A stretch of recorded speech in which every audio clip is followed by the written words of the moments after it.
వరద ప్రభావిత ప్రాంతాల్లో మేము అన్ని కుటుంబాలకు సహాయం చేశాం, ఇన్ని కుటుంబాలకు సహాయం చేశామని చెప్పి డప్పు కొట్టుకునే మన ప్రభుత్వం నిన్న ముఖ్యంగా చంద్రబాబు నాయుడు గారు చెప్పారు.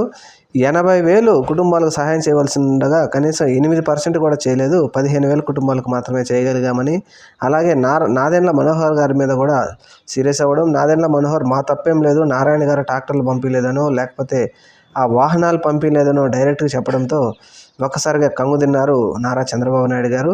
అయితే ఆయన మాట్లాడుతూ కూడా 80,000 కుటుంబాలకు మనం సహాయం చేయాలని టార్గెట్లు పెట్టుకున్నాం, కనీసం మనం 15,000 కుటుంబాలను కూడా చేయలేకపోయినాము ఆయనే చెప్పడంతో పూర్తిగా విజయవాడ వరద ప్రభావిత ప్రాంతాల్లో ఉన్న కుటుంబాలను ఆదుకోవడంలో ప్రభుత్వం మాత్రం పూర్తిగా విఫలమైందని చెప్పేసి నెటిజన్లు ఇప్పుడు బాగా తెలుగుదేశం ప్రభుత్వాన్ని ట్రోల్ చేస్తున్నారు.